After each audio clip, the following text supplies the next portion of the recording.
Welcome to another interview for Millionairess magazine and the Millionairess movement. I'm Amanda Jane Clarkson, Editor-in-Chief, and today I am delighted to be joined by the very inspiring Sarah Baeumler.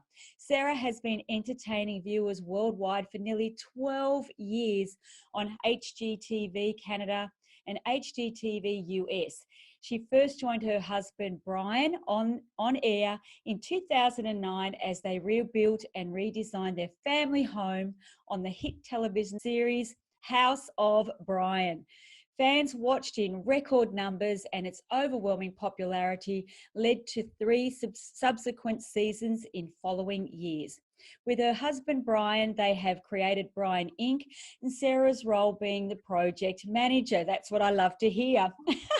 This show explores their companionship and teamwork when building and remodeling homes for resale purposes, and taking it a step further with their largest venture to date, rebuilding and restoring a beachfront resort in the Bahamas with their 4 children in tow. How she does it, I don't know.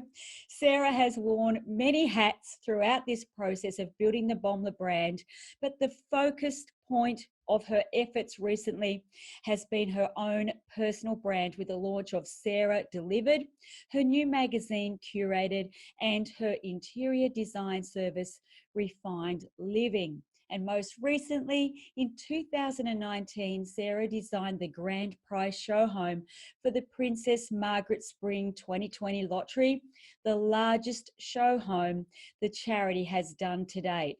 And all this allows her to put her heart and soul into everything she does. Wow. And Sarah, you're very, very young. How do you do it all? I don't know. Welcome to the Millionairess magazine and the Millionairess movement. We can't wait to hear your story, Sarah. So how did your journey to where you are right now actually begin? Well, I think like many people, it was perhaps not the journey I originally set out on, but I think that makes us all the much stronger in our lives and what we accomplish. And I set out on a very different journey at a young age, and that was for classical ballet. That was my love since I was a young girl. I did my training, I got through school. My parents said, off you go to university, you need a business degree. And after that, I still continued my love of classical ballet, and I opened up my own studio. And I think we always talk about sort of listening to your heart and what you love to do. And I think it's following whatever that passion may be. And for me, it was the creative element that I longed for in my life every day.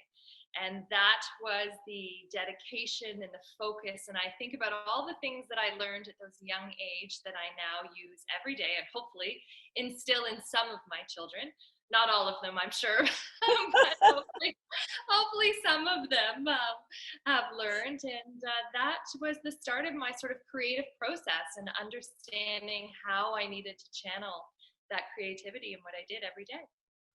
And so how did you go from dancing and wanting to use your creative flow in that way to creating this business with your husband? It's a big jump, Sarah. A big jump. It's definitely a big jump, but the actual, I sort of say the bones of it is very similar.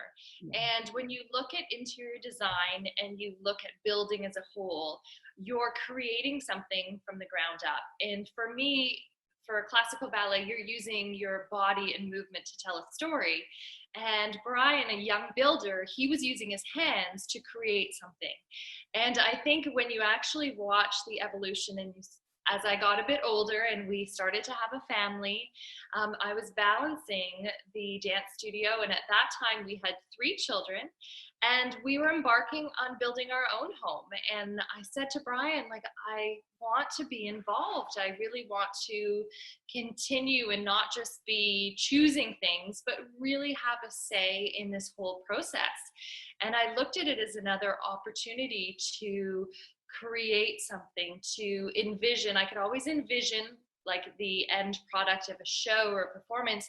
I could envision what I wanted the home to look like. And it was just following through all of the steps to make that happen. So it isn't that far off, the creativity, the choreography side, now changing that and putting that into the interior design. And the more I spent time with Bryan, the more I realized that I wanted to do this full time.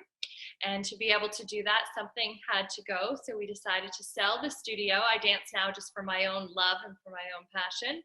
And I really focused on the interior design and on project managing. What a beautiful story. You look like a ballerina still. Gorgeous. 4 children later, it's not quite the same, but You I still are. have a very fond spot in my heart for classical ballet. How beautiful. I love that story because in a recent conversation I had with powerhouse Kim Kiyosaki, which I'm sure you're familiar with, she said, instead of us women saying behind every great man is a successful woman, why don't we say beside every great man, or even in front of every great man is a successful woman? The question is, Sarah, how have you navigated the role beside your hubby Bryan and carved out your own pathway? Well, I think, well, I hope, like most couples, it's something that naturally transpires over time.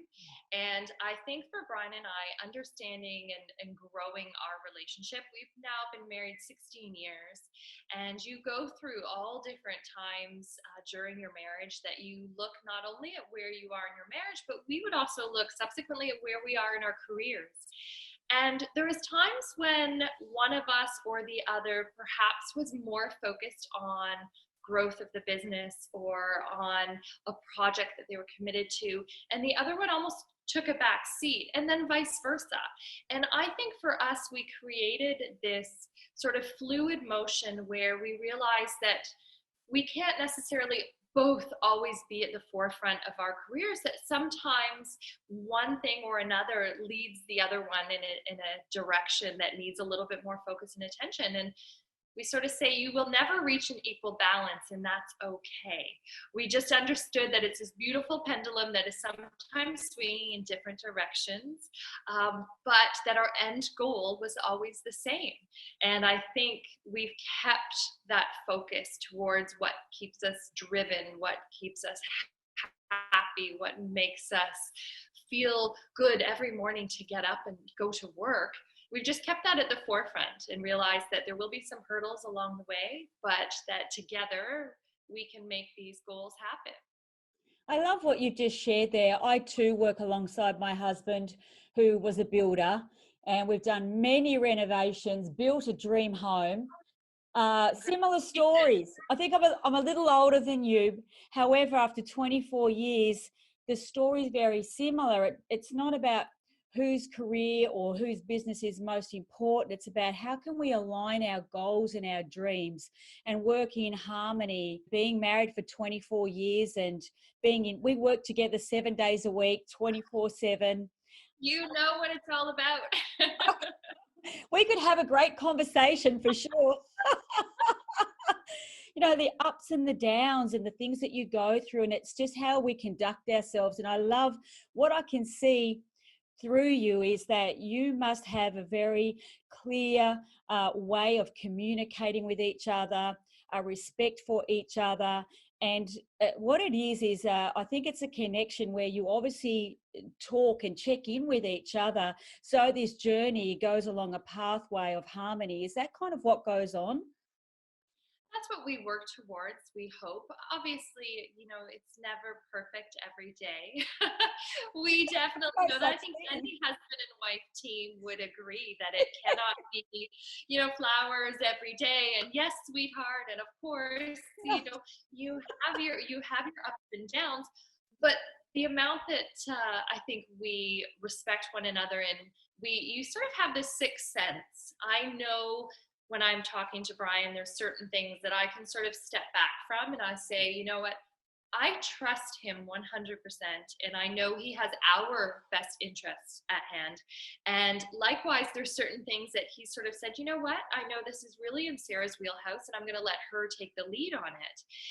And perhaps that it's that unspoken confidence in one another that I think as a husband and wife team, you don't ever question that you will both come back to the table and respect one another at the end of it. There is no one's out to get one another. We are both definitely in this for the same reasons and the same goals. For the viewers listening to this or reading this, what you're sharing is gold, especially because so many couples that are entrepreneurs want to be in business together, and one of their biggest fears is losing their relationship, really, the arguing and wanting to be right all the time. But what I'm picking up from what you're sharing here, and I've gone through it myself, is allowing each other and trusting in each other to get their role completed. And you don't need to micromanage each other if you sort of work that process out along the past 16 years as well. We definitely worked over that. Sometimes better than others.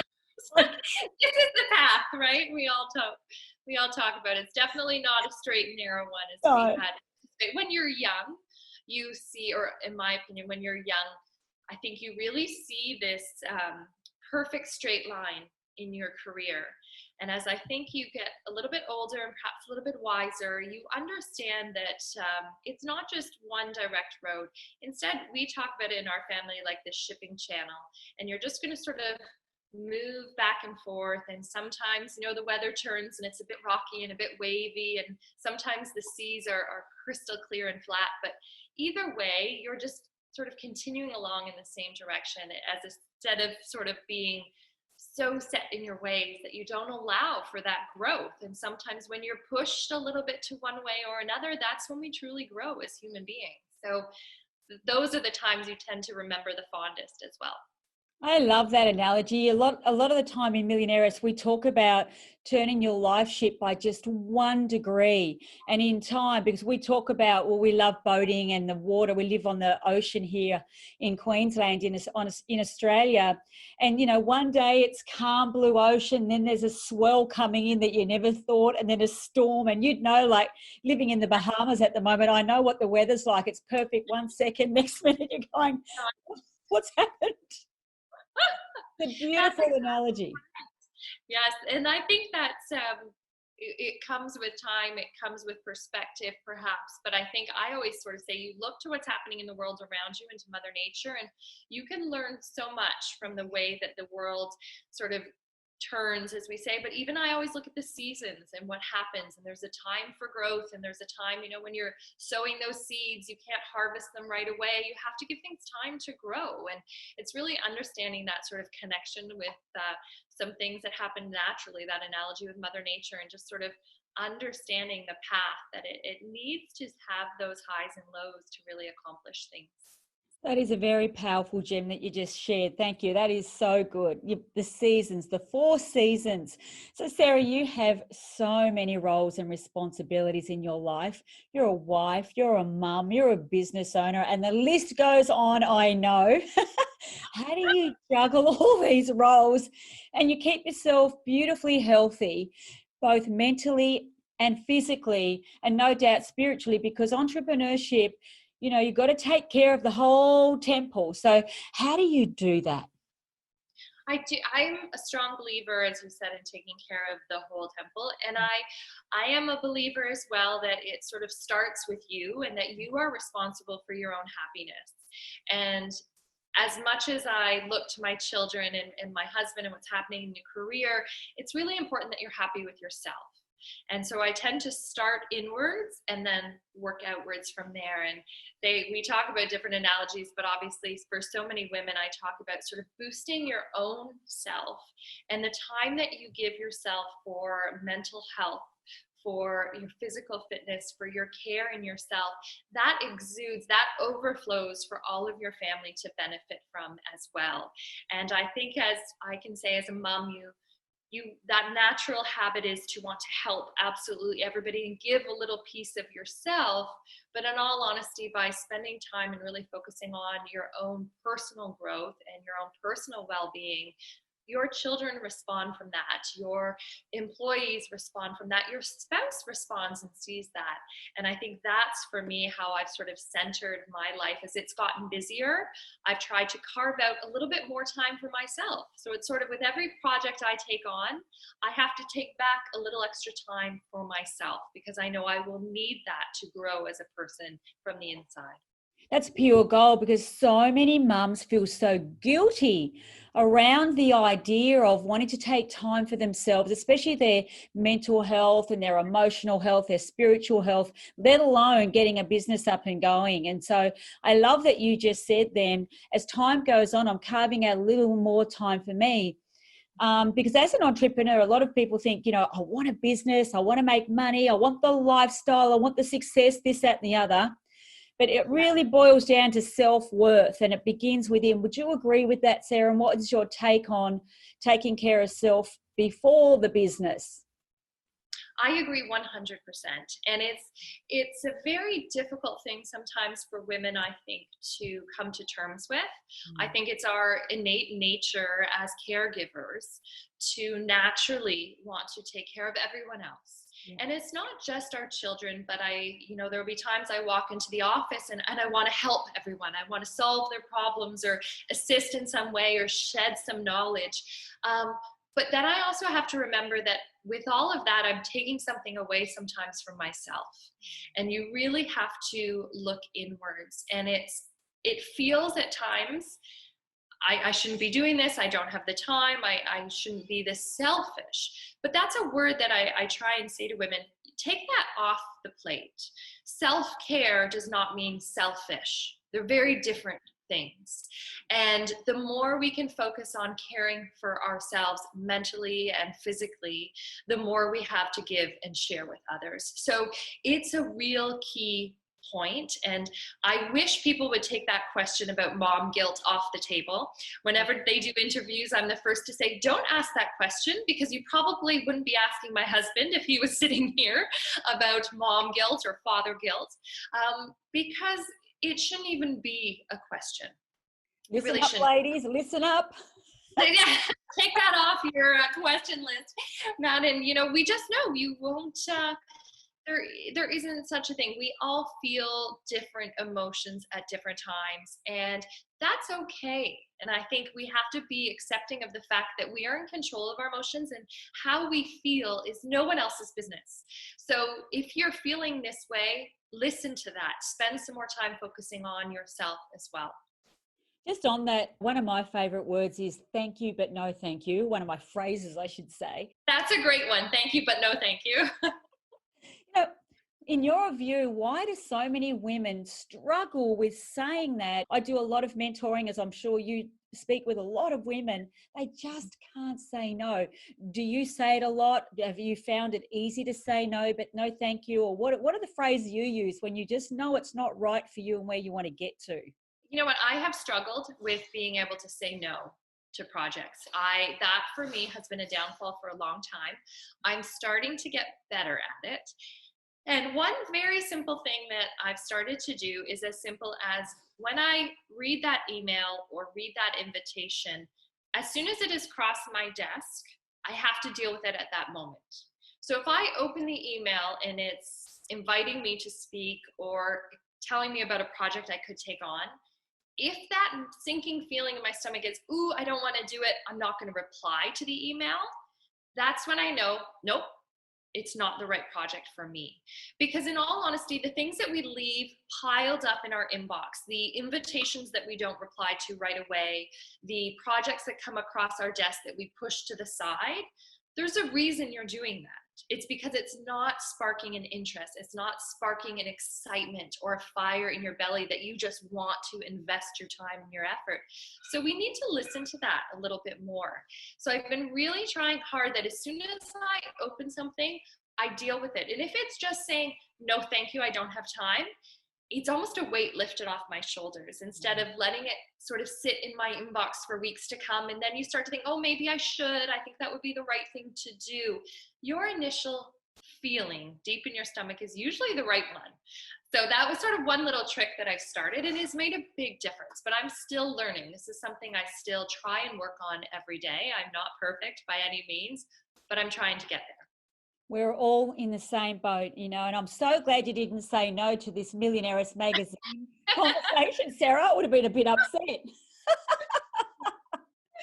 was a yes right away, so that's a good Oh, our viewers are going to love you. My husband always says, if you get an invitation, Amanda, and it's not a hell yes, then it's a hell no.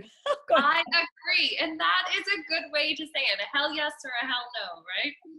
But it is, I understand as a woman, I think maybe it's because I'm, in my 50s now, I've learned it's, in time, I used to be a people pleaser, but I found the more I pleased other people, the less I liked myself. And it comes to the point, especially as an entrepreneur, you've got to make some tough decisions and realize that we can't please everyone. Life is not one-sided of just a happiness, and there's so much to deal with. So here's a great question for you. When deciding on your next project or your next business adventure, do you have an actual process that you go through to decide what you want to take on and what you do not want to take on? I do. I definitely, when we're looking at a project, whether it be a new build together, whether it be sort of a brand growth project, such as like my magazine or products that we're working on, I really look to the story that I think they tell. And I am a person that, whether I'm designing the interior of a home or I'm working on the label for a product, it's the story that is being told by that project. And I can walk into a home or I can walk across an empty piece of land, and I either have this feeling that I want to learn more, that I want to understand, the people in the community. I want to understand what the needs are of this family. Those are how I choose a lot of my projects. And when we talk about what we did here in the Bahamas, we are in our hotel right now. Sadly, we're closed, obviously, with Corona. But when we first set foot on this property, we weren't looking to purchase a hotel. We weren't looking to take on this project. But we were here only a few minutes. And we started to talk to some of the people that were here on the island. We started to listen to their stories about the history here. And it had been closed for over a decade, but the hotel was 50 years old. We started to just feel this energy. And you could really tell that there was a sense of pride for the people living on this island at this property. And they have this just comfort in knowing that someday the project would get started. Someday the right person would come along, and they weren't pushing it on us. They just said, when the time is right. And I said to Brian, we weren't here very long, and we both looked at each other, and I could tell that he was feeling the way I was feeling, that we felt that there was a story here that needed to be told. We felt that there was people here that were so deeply in love with this community that we were willing to make that investment in that huge leap of faith. And I think that's really important, is to understand the story behind why you're doing something and really dig deep, both into yourself, but into whatever project you may be doing, to understand sort of the backbone, the history of it. That's a beautiful story. I got goosebumps from that. I love that. So you're really in tune with your inner being. And I think so many people don't give credence to that, and they think it's a little bit woo-woo, and those days are gone. I think it would be amazing if more women especially really listen to their intuition and let it come from within, because you glow. When you just shared that story, you were glowing, and it's got a piece of we talk about building a soul-filled business or a heart-filled business. And this is the conversation I'm having with you, and we can see, I can feel it and see it, that it has your heart and soul invested. It definitely does. And, it allows you to do things out of your comfort zone as well. And perhaps the things that we're sometimes a little fearful of, we still are willing to take on. And I just finished, I think, as you mentioned earlier, a project for the Princess Margaret Cancer Center. They are one of the 5th largest hospitals in the world for cancer research. And when they asked if I would design this home, it was a 10,000 square foot home. So it was a large home. Yeah. And I was here in the Bahamas, and we were filming and we were doing the hotel. And I said to Brian, okay, I know I really want to do this. I said, can I leave you and the children and go back to Canada and get to know them, hear their story, and really understand if this is something I want to sink my teeth into? And he said, of course, go. And I had the pleasure of going to the hospital and actually walking around the hospital and listening to some of their cancer patients and understanding the work that they do in the hospital. And before I had seen the drawings, before I had visited the site, I wanted to get to know these people that really felt connected to the cause and were right there in that hospital, their daily, weekly, monthly treatments. And as you said, you get goosebumps. And that for me was that moment. And that's what I continually search for and strive for in the projects. And sometimes they're not all the glossy ones that, are on the front of a magazine. Sometimes they're projects that just really hit home.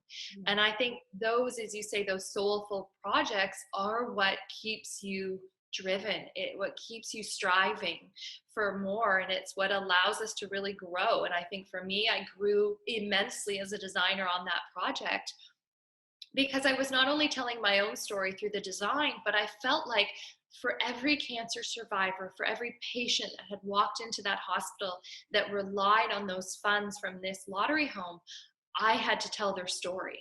So every piece that I brought into that home, every design element that I was up till midnight trying to create and sketch and draft, I just felt that I was trying to portray their story.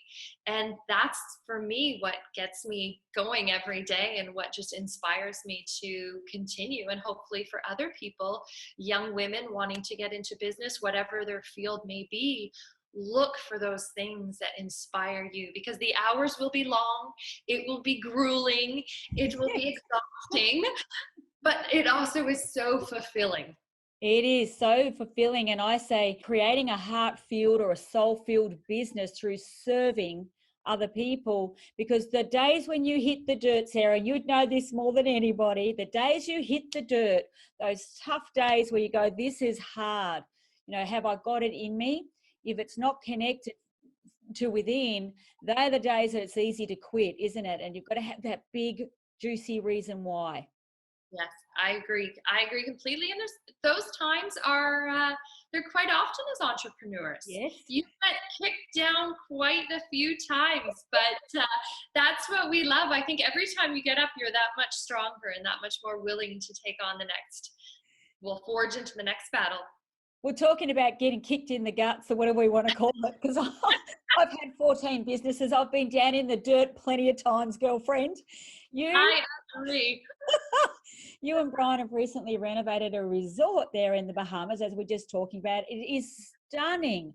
I've seen the pictures and I've been through the website. Wow, a massive congratulations. It is beautiful. And I actually thought to myself, next time we go to the Bahamas, I might be checking into Sarah's resort. Yes, we'd love to have you.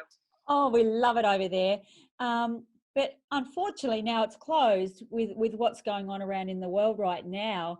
How are you coping with that? And what advice would you give other entrepreneurs struggling through what we call unique times? Because in business is constant roller coaster.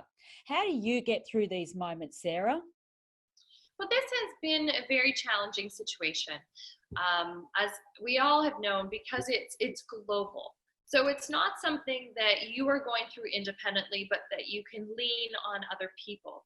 This is something that absolutely everyone is going through, and then nobody has really a shoulder to lean on, because we are all in the same position. And I think Brian and we made the decision to stay here in the Bahamas when everything started to close down. It was a decision whether or not we go back to our home in Canada. We also have a home in the US, or that we would be here on the island. And we decided to stay here on the island. It is our largest investment. It was one of our newest businesses. And we really felt that this needed a hands-on approach, that we didn't have systems in place yet. Our businesses in Canada have been operating for years and years, and you have this wonderful, project managers and teams that are sort of a well-oiled machine. And this business for us, like many other people in the same boat, was brand new. And to be able to be here on site and to have the face-to-face conversations with our staff. We are a very small island. There's not a lot of modern conveniences here. So some of them, there is no television. We were really bringing the news to them about what was happening in the rest of the world. We felt that we could sort of do the most good here in this community by staying here. And we've really had to think about how we can alter our businesses so that we can continue. We've looked at our construction company and said, okay, these projects have to close, but what can we spend this time doing right now to be prepared for when we're ready to open? And likewise for the hotel, we've had to do the same thing. So we've revamped in terms of what our marketing campaign looks like. We spent a lot of time, we've totally revamped our website. That launches next week. We've looked at what we feel people will be striving for in the coming few months and few years in terms of getaways and destinations. And I think for entrepreneurs everywhere, they've sort of changed their way of thinking, and they started to say, okay, my business was focused here, but there's a need here. And I think a lot of smart entrepreneurs, we've been able to sort of refocus our attention and see where the needs will be. And we've started to put feelers out as to what people are looking for in the travel industry alone. We are fortunate here because we're a very small island. There is not a single case on our island because we've sort of been removed. They've cut off travel to and from. So we've sort of said, okay, when we reopen, what does that look like? How can we protect our staff? How can we protect our guests that would like to come and take a break, get off the stress, off the hamster wheel right now, and sort of revamp? So, you know, our conversations are very fluid. Our ideas change weekly with the change in the environment. But I think the ability to adapt for us has been at the forefront of our mind from day one. I don't know if I really answered that at all. I think I'm off on a tangent as I'm thinking about all the things on my list to do right now, my to-do list in my brain. But just the ability to adapt and be able, this is not something that's going to be over in 2 weeks or 3 weeks. So you need to start to understand how we're going to live with this and how you can adapt accordingly. Well, a couple of key points that you said there, even though you're often another, women can do that. See, I've got the list right here. I got it, girlfriend, don't worry. That it's about pivoting and not being so rigid on where you were going, but fluid like water. That's what we say to our women. You've got to be fluid and really control your emotions. What it really boils down to, what I'm getting from you, is that you are very controlled in your emotions and the way that you see things. You know, a lot of people are out of control with their perceptions, and they only see the one side of life, and, you know, they're trying to be positive or, you know, can't, just negative. How do you balance your perceptions or your emotions? Because you're very, very calm for such a young lady with 4 kids. 4 children. Well, perhaps it's the 4 children that have helped with Beautiful. that. I do think, you know, you learn so much from your children, from watching how they handle situations, watching what they take out to the environment. And often I sort of talk about these stories and how I love to hear the history behind things. Likewise, I like to listen to what my children are saying and what they're saying to their friends and how they're feeling and understanding their emotions. And I think they have helped in this entire situation with the ability for us to adapt, because we've realized there's a need for us for their own health and their own well-being. I think I'm not the only parent out there dealing with homeschooling and trying to keep up with the education for our children, which is overwhelming at times, for sure. And I think we've started to sort of look at how we can balance things to keep them with some routine. And for me, I strive, I'm that woman that always knows what I'm doing next and where I'm going. So it's that ability to sort of, okay, we need to create a different routine for us right now. We're not getting rid of our old routine. We just need to alter it for right now. And I think we've had a lot of conversations with our children. Our eldest is 15 and our youngest is 7. So a lot of different emotions are happening right now in our family. And because of that, I think we've tried to focus, Brian and I have tried to sort of stay that middle ground and really listening to everything that they've heard and sort of say, okay, we're adapting slightly. our end goal is still the same, yes, but right now we're taking a little detour. And sometimes those detours are the best things you can do in life. You know, when you get off that beaten track, when you take a different road, when your parents used to say we're taking the back ways home, that's where we are right now.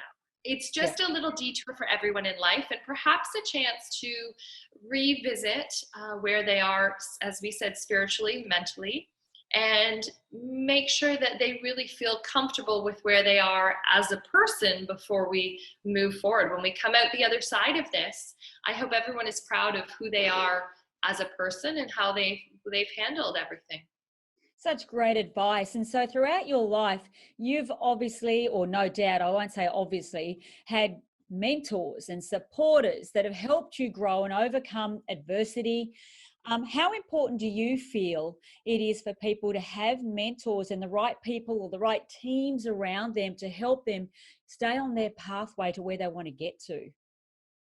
I cannot speak highly enough for mentors, for teams, Yep. for groups of other women entrepreneurs, especially. I'm someone that enjoys seeking out fellow entrepreneurs, seeking out women at all different ages and stages in their career and listening to them and hearing from them.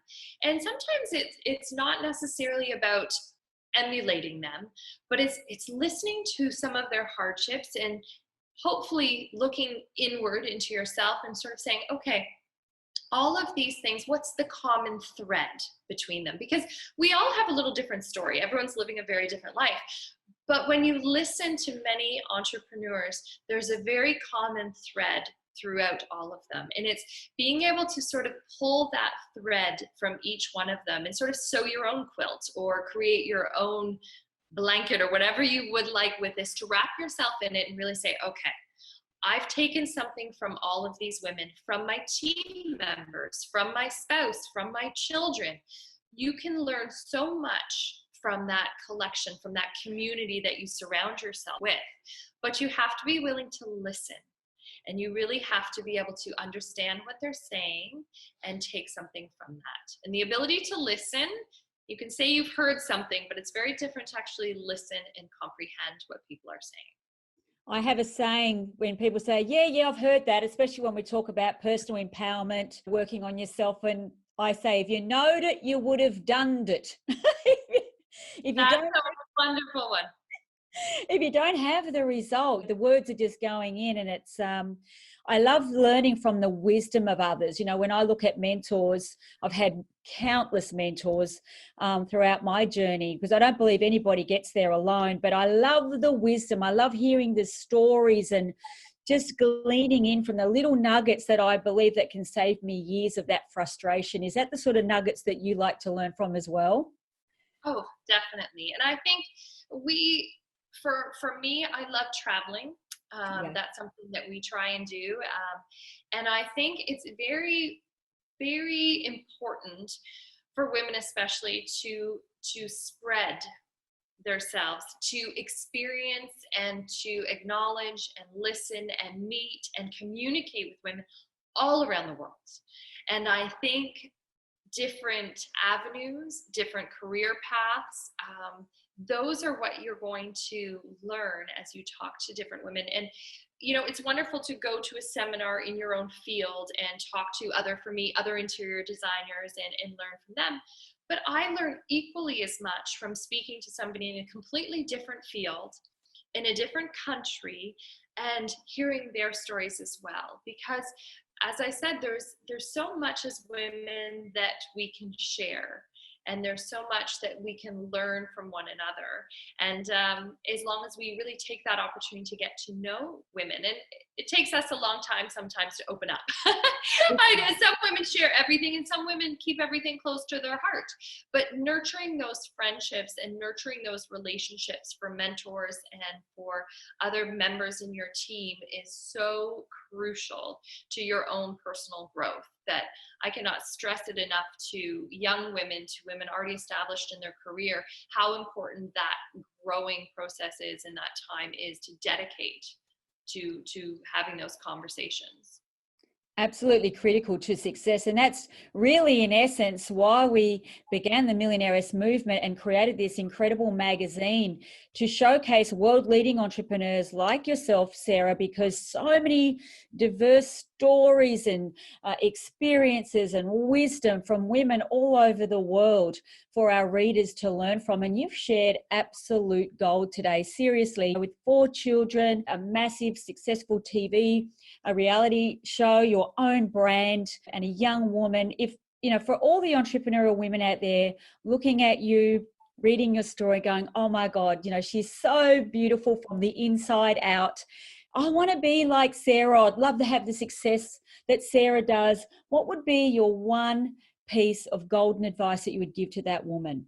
Well, there is one saying that I always keep close to my heart too. I think it's Mark Twain that once said that kindness is the language that the blind can see and the deaf can hear. Yeah. And I keep that close because I think that is something very special about female entrepreneurs.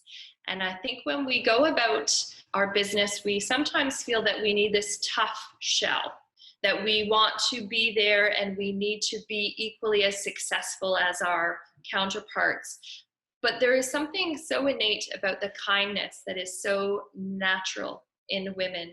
And I think that is something that we can offer and we can share, and we should never lose sight of that. In whatever field you may do, whatever career path you may take on, remember that that's the heart of who you are. That is so heartwarming. Thank you, Sarah. I have one final question. Sarah, what would you specifically love to be known for and remembered for? Known for? That's a hard question. Not for you. Come on. And remembered for. And remembered for. Well, I think you kind of stumped me because there's 2 paths in our life for sure. I think for me, there's the path in terms of my children and my family. And I hope my children, as they get older and they hopefully tell stories one day to their great grandchildren, that they really understand the purpose behind what we have done and created.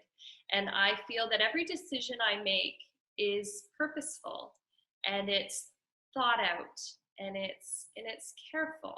And I think every time we have a conversation with somebody, every time we have the opportunity to embrace someone, every time we have the opportunity to take on something new, it should be done with passion and purpose.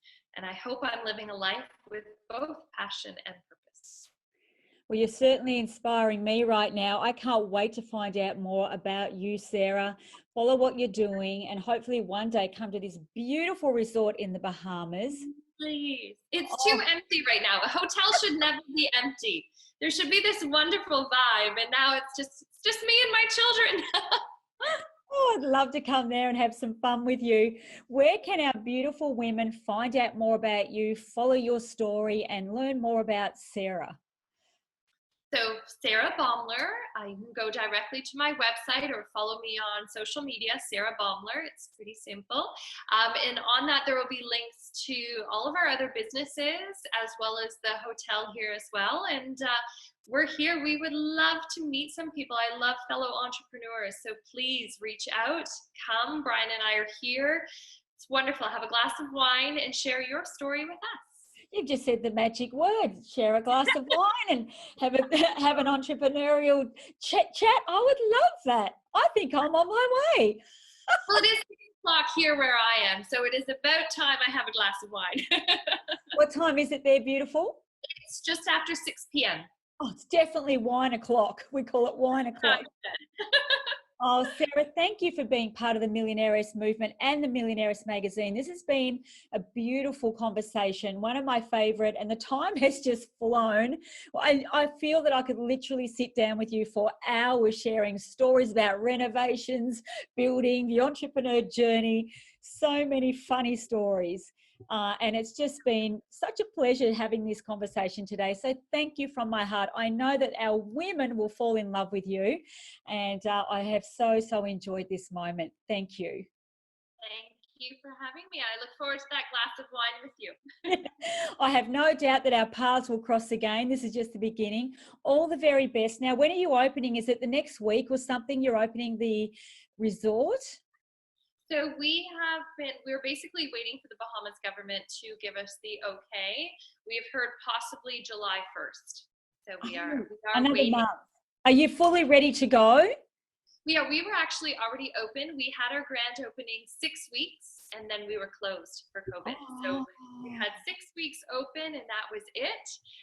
So we're ready. We're ready to have guests back here. We're ready to welcome them with open arms and just have a moment, I think, to sort of press reset. I think everyone can choose that. I can only imagine how tiring it may feel sometimes for you. Are you in the resort right now? Is that where you are? We are, yes. So I'm in the main clubhouse right now of the resort, but we have 22 independent villas. So we live in one of the villas with our children, and then we have a hotel block with 18 independent rooms. So it's very small, but it's perfect for us. It's stunning. So you must go down to the bar area by yourself and go, waiter, is there anyone over here serving? I take my glass of rosé and I walk the beach almost every night. I pour myself a glass of rosé and I stroll along the beach. And that's my personal time, my mindful time. I'm putting that, I don't have a bucket list, but I think I might begin one. I'm going to get my backside over there, get a glass of rosé with Sarah and walk the beach. I love that. Wonderful. I would love to show you the beach. All right, beautiful. Thank you for this moment. You go and enjoy your glass of rosé. And again, thank you. And I know we'll meet again. Our paths will cross in the future for sure. Thank you so much. Thank you, Sarah. Bye, sweetie.